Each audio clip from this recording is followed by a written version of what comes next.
Welcome to Classic Storytime Hub. Tonight, we bring you a reimagined retelling of H.P. Lovecraft's chilling tale, The Festival. This version has been carefully rewritten to preserve the dread and mystery of the original while giving you a fresh, unique experience unlike any other. I had wandered far from the comfort of home, yet the call of the eastern sea clung to me like a spell. In the fading light, I could hear its relentless crash against unseen cliffs just beyond the hill where twisted willows writhed beneath a clearing sky. The first stars of evening pierced the gloom, and still I pressed forward, driven by the summons of my ancestors, who had long whispered of the town that awaited me. Through the thin veil of new-fallen snow, I followed the lonely road, climbing toward the heavens where Aldebaran flickered like a watchful eye between the trees. Ahead lay the ancient place I had never walked, yet had haunted my dreams for years. It was Yuletide.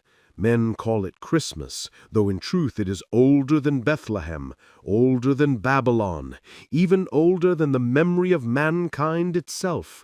And so I came at last to the sea-worn town where my people had once dwelt, keeping their forbidden festival in ages when such rites were outlawed. Once in every century the bloodline was commanded to return, to ensure that the primal secrets would not fade into silence.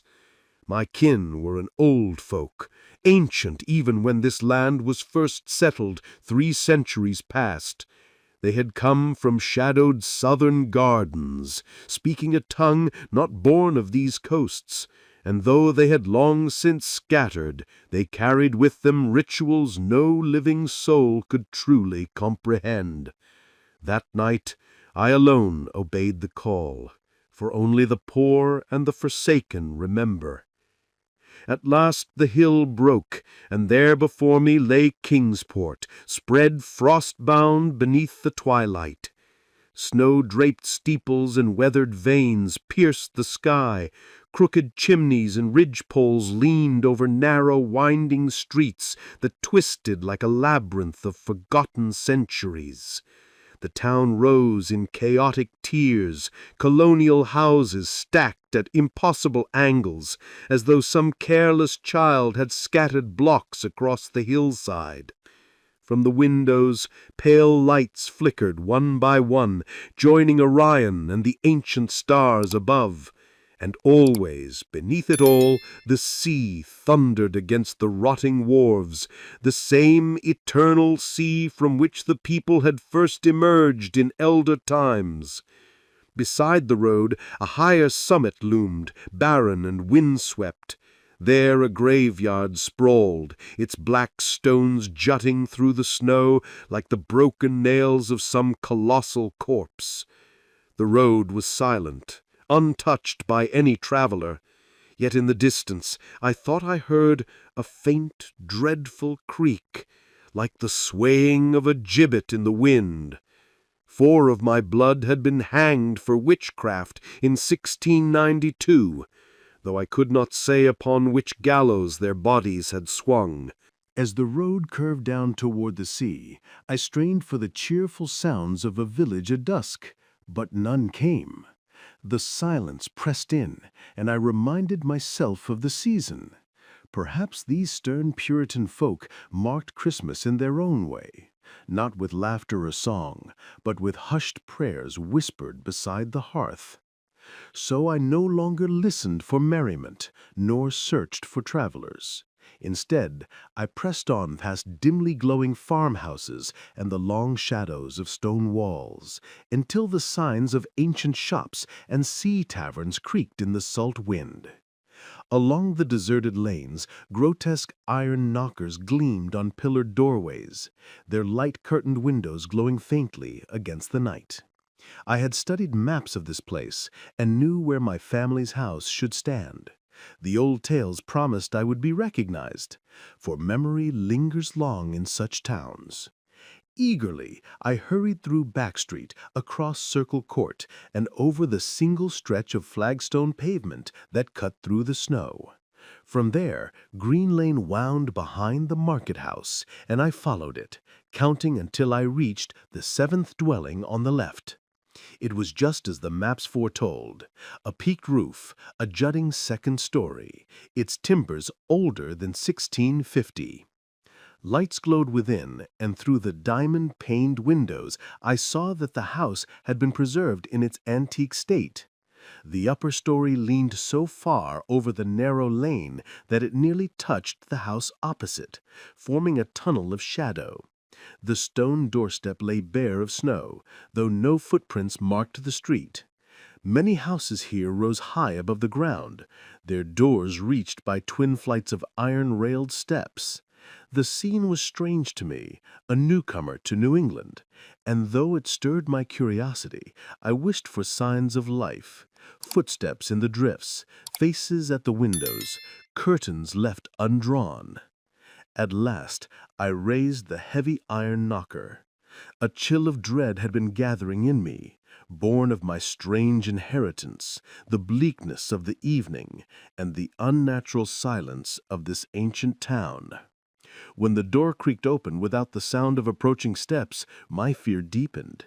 Yet it did not last, for there stood an old man in gown and slippers, his face calm and reassuring. He made signs that he could not speak, but with a stylus and wax tablet he traced a message of welcome, quaint, archaic, and strangely comforting. He led me into a low chamber, lit only by wavering candles. Heavy rafters loomed overhead, and the sparse, rigid furniture seemed untouched since the 17th century. The air itself felt ancient, damp, and unwelcoming. A vast fireplace yawned, cold and empty, though no fire burned within it. By its side, an old woman sat hunched at a spinning wheel, her bonnet shadowing her face as she worked in silence, spinning, always spinning, though the season called for warmth and celebration.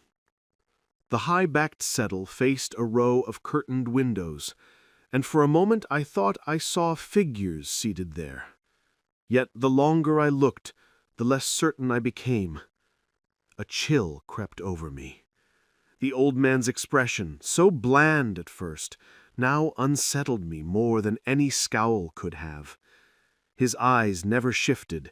His skin seemed too smooth, too waxen. At last I realized with horror it was no face at all, but a mask, crafted with dreadful cunning. Still his gloved hands moved easily across a wax tablet, scrawling a genial message. I must wait before being led to the festival. He gestured toward a chair, a table, and a pile of books, then slipped from the room. I sat, and my unease deepened. The volumes were ancient, their bindings cracked with age. Among them I recognized titles whispered of in dread: Marvels of Science by Morister, Glanville's Saggissimus Triumphatus, Remigius's Daemona Latreia, and worst of all, the forbidden Necronomicon in the Latin of Oleus Wormius. I had never seen it before, though I had heard monstrous tales of its pages. The silence pressed in. Only the creak of signs in the wind outside and the relentless whir of the spinning wheel broke the stillness. The room, the books, the figures, they all seemed steeped in morbidity. Yet tradition had summoned me here, and I forced myself to endure. I opened the Necronomicon, and soon found myself trembling over a passage too hideous for reason. Then came a sound, the faint closing of a window, as though it had been stealthily opened. It seemed to follow a whirring not born of the spinning wheel. My nerves frayed, but I told myself it was nothing. The old woman spun harder. The clock struck, and the sense of unseen watchers faded. I was still shuddering over the blasphemous text when the old man returned. Now he was booted, clad in an antique costume, and he seated himself upon the very bench that had seemed occupied before. I could not see his face.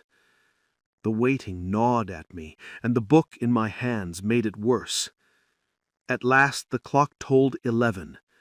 The old man rose, glided to a carved chest, and drew forth 2 hooded cloaks. One he draped over himself, the other over the bent old woman who at last ceased her endless spinning. Together they moved toward the door, the woman hobbling, the man beckoning me forward. And as he drew his hood over that unmoving mask, he carried with him the very book I had been reading. We stepped out into the twisting maze of that moonless ancient town, out into streets where the last lights behind curtained windows winked out one by one as though extinguished by unseen hands.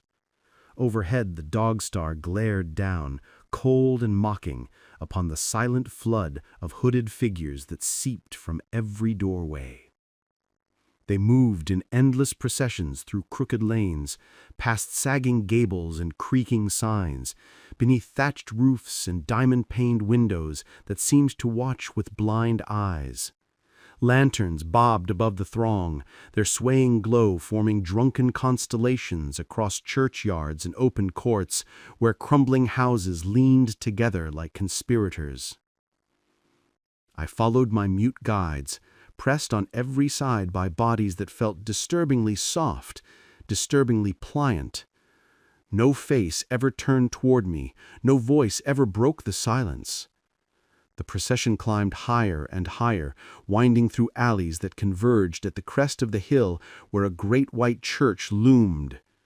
I had glimpsed it earlier from afar, its spire ghostly against the dusk, and I remembered how Aldebaran had seemed to rest upon it for a moment, like a baleful omen.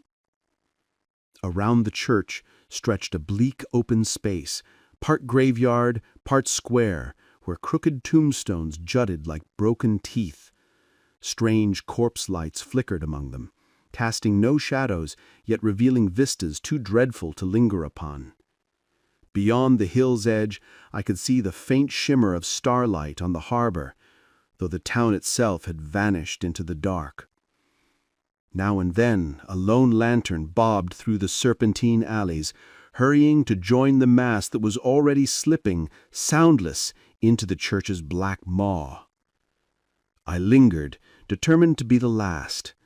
The old man tugged at my sleeve, the bent woman shuffled ahead, and still I delayed until the final stragglers had gone within. At last I crossed the threshold. The churchyard's phosphorescence spilled a sickly glow across the stones, and I turned for one final glance at the world outside. That was when the chill struck me deepest, for though the wind had left patches of snow upon the path, they bore no trace of passage. Not a single footprint marked the way. Not even mine. The church was dim, its lanterns barely piercing the gloom. Most of the congregation had already vanished, slipping like shadows toward a gaping trap-door before the pulpit. One by one they disappeared, writhing down into the earth. I followed, numb and unwilling, down worn steps into a suffocating crypt where the air clung damp and heavy. The last of the procession slithered into an ancient tomb, and I recoiled as I saw the stone floor yawn open to reveal a deeper passage. We descended a spiral staircase of rough-hewn stone, narrow and slick with moisture, winding endlessly into the bowels of the hill. The walls wept with decay, mortar crumbling, until at last the passage seemed carved from the living rock itself. What chilled me most was the silence. Hundreds of feet moving, yet not a single echo, not a single sound.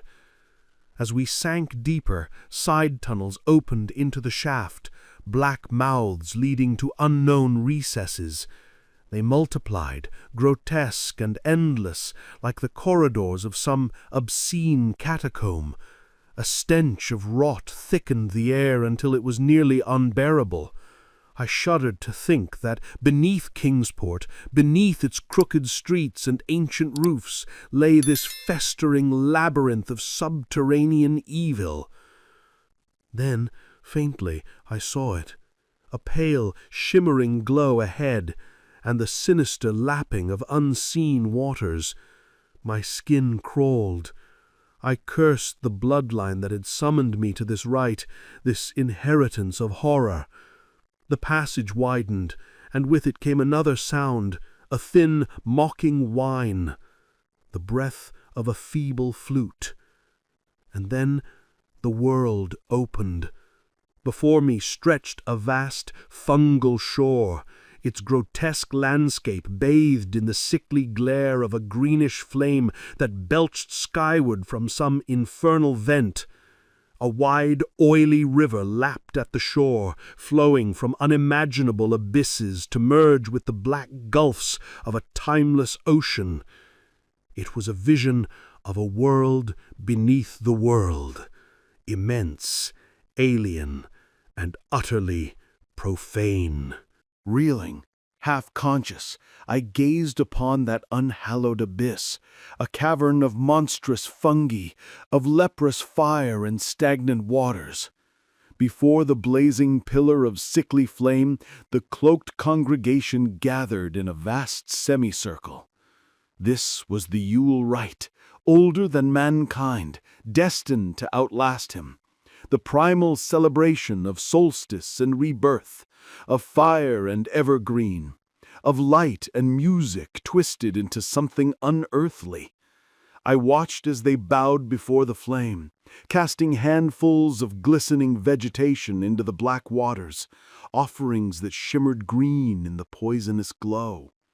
And there, crouched at the edge of the light, something shapeless squatted, piping on a flute whose tones were foul and mocking. With each note, I thought I heard wings stirring in the unseen dark, a fluttering too dreadful to behold. Yet it was the flame itself that froze my soul. It erupted volcanically from depths beyond imagining, yet gave no warmth, only the clammy breath of death and corruption. Its light cast no shadows, but coated the stone above with a venomous patina, as though the grotto itself were rotting beneath its glare. The old man who had led me here writhed to the forefront, beside that hideous fire. He raised his arms in stiff, ceremonial gestures, and the throng prostrated themselves in grotesque obeisance, most of all when he lifted high the accursed Necronomicon. Bound by the summons of my bloodline, I too bent low, shuddering. Then he signaled to the unseen flutist. The piping shifted, its thin drone sliding into another key, and with it came a horror beyond thought.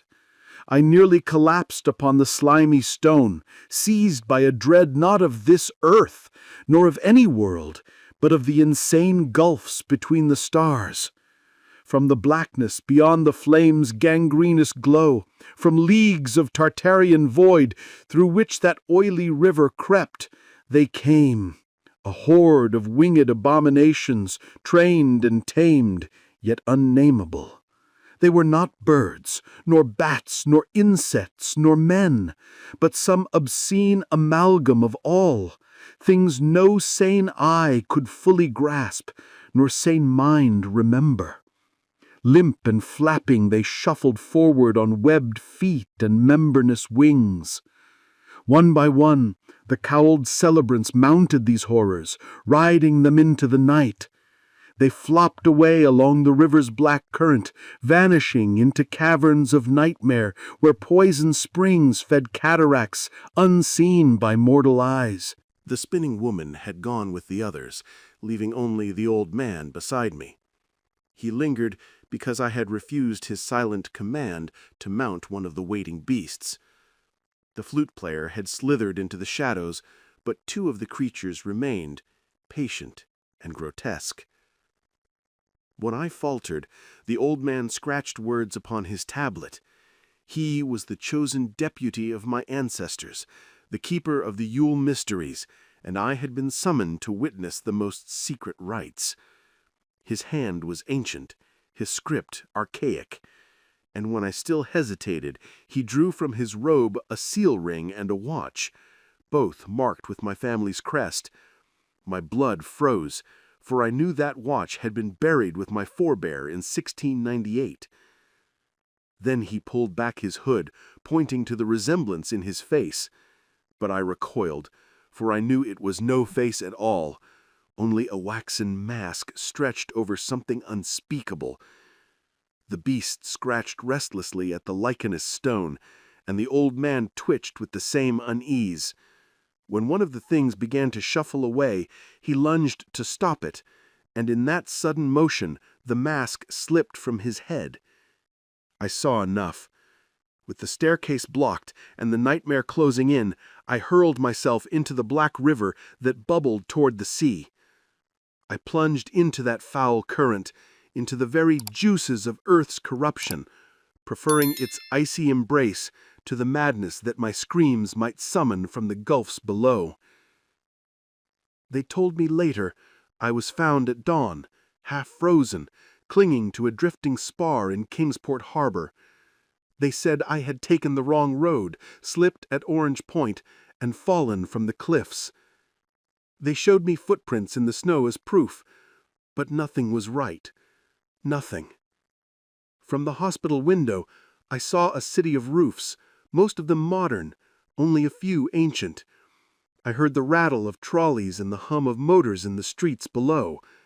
They swore this was Kingsport, and I could not deny it. Yet when I raved at the mention of the hospital's location, beside the old churchyard on Central Hill, they sent me to Arkham, to St. Mary's, where the doctors were more indulgent. There they humored me. They even secured for me a guarded copy of the Necronomicon from Miskatonic's library, saying it might ease my mind to confront my obsessions. They called it a psychosis. Perhaps they were right. But I know what I saw. And I know that some rites are older than man and will outlast him. I read that loathsome chapter again and shuddered all the more because it was not new to me. I had seen it before, though the footprints of reason may deny it.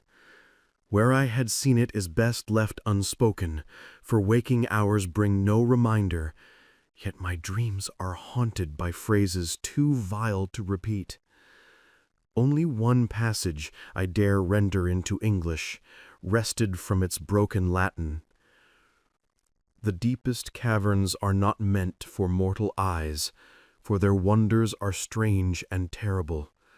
Accursed is the soil where dead thoughts take on new and twisted forms, and damned the mind that wears no head.